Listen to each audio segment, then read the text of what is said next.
उम्र है इतनी है, जबकि माइंड की उम्र इन्फिनिट है, कम से कम 5000 10,000 साल हो सकते हैं।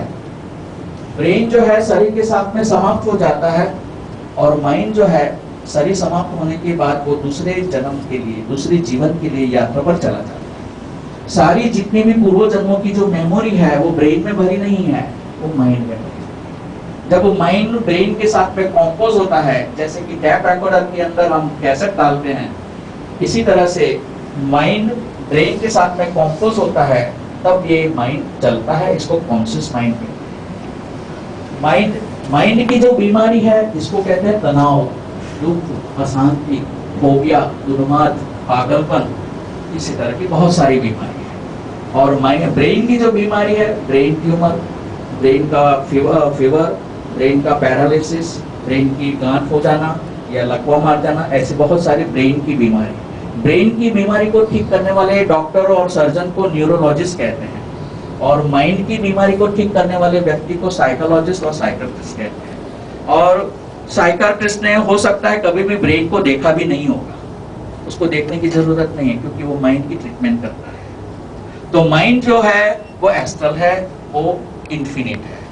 तो माइंड की भी पेटा विभाग है, इसको कहा जाता है कॉन्शियस माइंड, इसके बाद होता है अनकॉन्शियस माइंड, इसके बाद होता है सबकॉन्शियस माइंड, और इसके पीछे है सुपर कॉन्शियस माइंड, इसके पीछे है यूनिवर्सल माइंड, और इसके पीछे है कॉस्मिक सुपर कॉन्शियस माइंड। इस तरह से पूरी एक श्रृंखला बनी हुई है। हम सभी अलग अलग नहीं है, बाई चांस पैदा नहीं हो गए, जैसे जंगल में जंगल पैदा हो जाता है। ये पूरी ऊपर से एक सीक्वेंस बनी हुई है, हमें ऊपर से कोई ऑपरेट कर रहा है, मास्टर माइंड। तो मैं यहां पर यह कह रहा था कि तीसरा प्रयोग, कि हम जब इस तरह से उंगली टच करते हैं तो गहरी असर सबकॉन्शियस माइंड के ऊपर पड़ती है। सबकॉन्शियस माइंड से प्रेरणाएं आना शुरू हो जाती है, इससे हमारी इंट्यूशन पावर, इंस्पिरेशन पावर बढ़ती है। जब जब कभी कोई अचानक हमें निर्णय करना है, हमारे पास समय नहीं है, तो उस समय पर हमें ये उंगली को टच करके रख देना चाहिए। सीधी असर सबकॉन्शियस माइंड के ऊपर पड़ती है, और वहां से जो क्वेश्चन का आंसर विचारों के रूप में यहाँ आना शुरू हो जाता है। वो विचार सही होगा, राइटियस होगा, प्रॉपर होगा, परफेक्ट होगा। इसमें आपको कंफ्यूज होने की जरूरत नहीं रहेगी। वो आपके लिए शुभ होगा, वो आपके लिए कल्याणकारी होगा। परंतु कुछ समय पहले की थोड़ी प्रैक्टिस की जरूरत है, एकदम आपको जवाब नहीं मिलेगा। तो इस तरह से ये रिलैक्सेशन की मुद्रा है, शांति की मुद्रा है। अब तीसरी बात,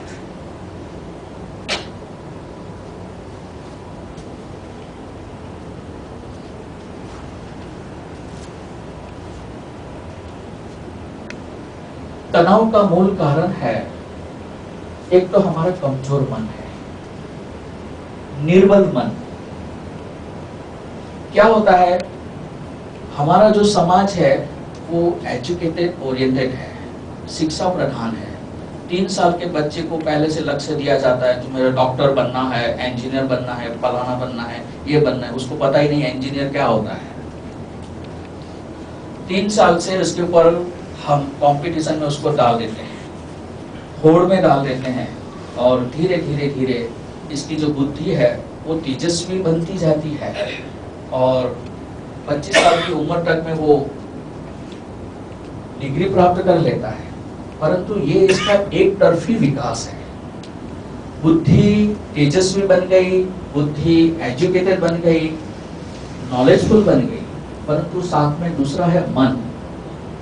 मन जो है वो कमजोर है, बुद्धि जो है वो कमजोर है।